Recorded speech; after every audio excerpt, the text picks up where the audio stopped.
This is Kathleen Connally in the backyard at 30th Place. Late summer of 1943. The asters blooming behind her. Lyndon is back in the House of Representatives. John is an officer in the Navy, sighting objects on radar somewhere out in the Pacific. Nellie is living at Woodley Park Towers in our old apartment. She and Kathleen came over and spent a lot of time with us. This must have been about September. Linda Bird was going to be born the next March. There's Kathleen on the back porch. How we did love that place. Nellie holding her right across the fence from Dr. Reed's. The backyard was a good place to put a child down on a pallet or in a playpen while we worked in our garden. We had the best 30-foot square garden in the whole wide world all during the war.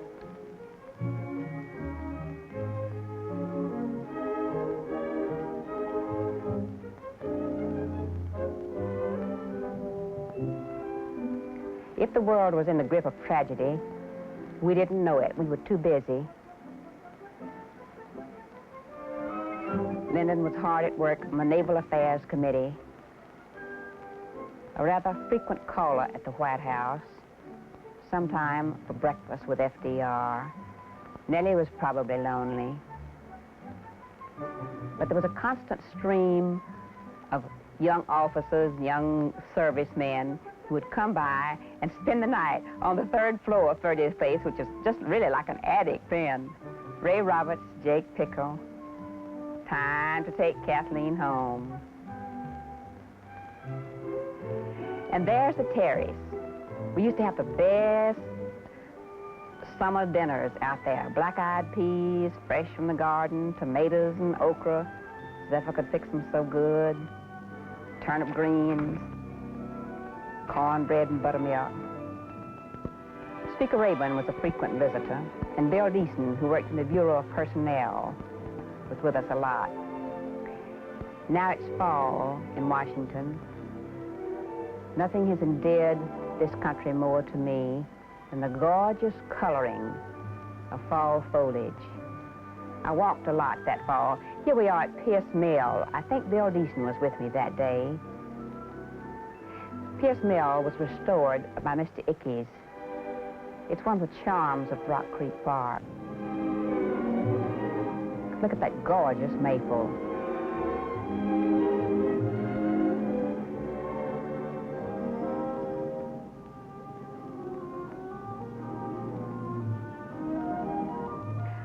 I think this must be from either Taft Bridge or the Calvert Street Bridge.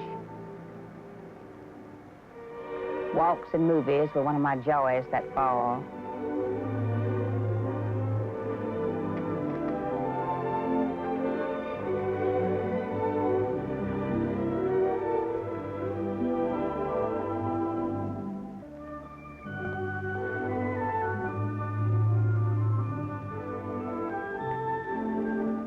Bill Deason was the widow's friend, dividing his time between Nellie and me. Yes, look at this view from Calvert Street Bridge.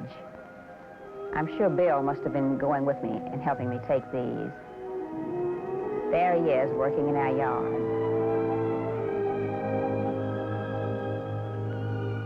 There's young Officer John Connally, home on leave, with his little daughter. Look how thin, how young he looks.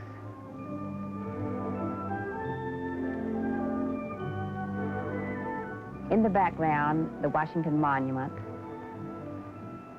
Up the other way is the Tomb of the Unknown Soldier. That was a fountain with a perfect view of the city below us. Dogwood is as lovely in the fall as it is in the spring.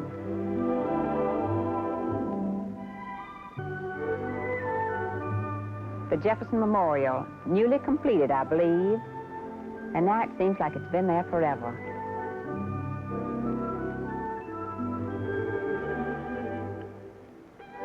And there's Jefferson himself, my favorite of all the founding fathers. It must have been a gray day in the fall.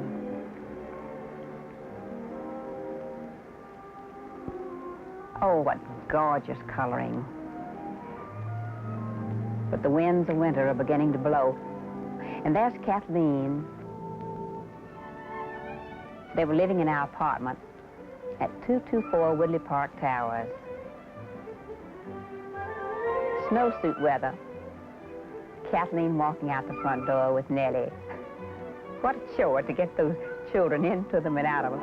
Seems like no sooner did you get them outdoors than they needed to go back in.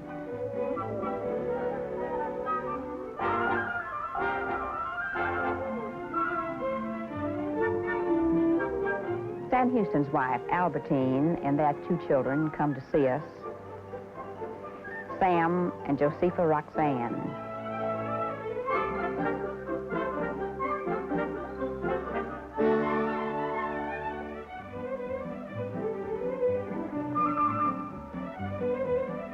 She was Mrs. Johnson's joy.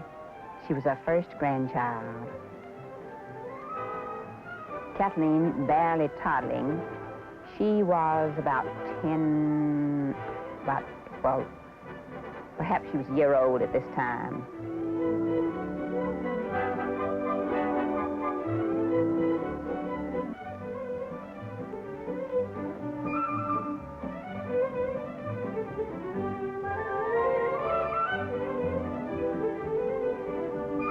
We had a convertible all during the war. There it is, a Buick. Lyndon used to always tell me that it was better business to trade them in every year. I used to want to keep them year after year. Finally came the war. We had to keep it for 4 years. I found out then some of the difficulties that happen when a car gets old. Sam Houston comes, and that makes a family group. He and his wife and their 2 children. A couple of years later, that pink snowsuit came back into our lives when Albertine gave it to Lindbergh.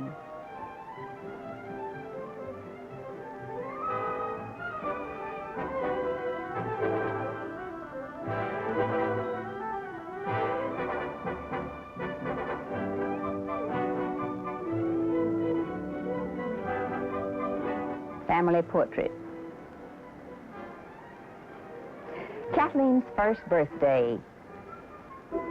I'm not sure who the children were that were her guests. Probably a little Worley, a little Nichols, a little Miller. Nellie was living in 224 Woodley Park Towers, the favorite of all the 6 or so apartments that Lyndon and I had during our years before we bought a house. Bill Deason, the widow's friend, was living there with her, much to the amazement of the elevator operators who would see him come down and go out and return, and then John come home on leave occasionally every few months. Lyndon and I and Nellie and John and Bill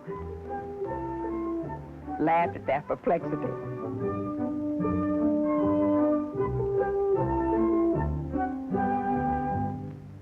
If Nellie was lonely, she was gay about it. And Kathleen was keeping her busy.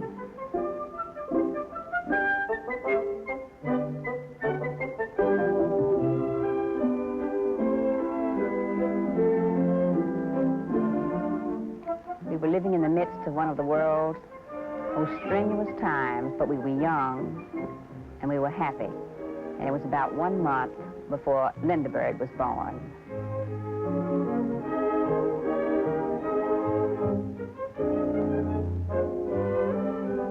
The Naval Affairs Committee was Lyndon's main engrossing business those days.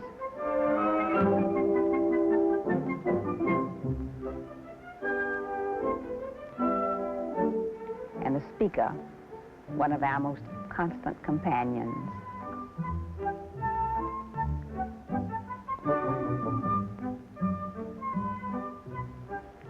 There's Bill.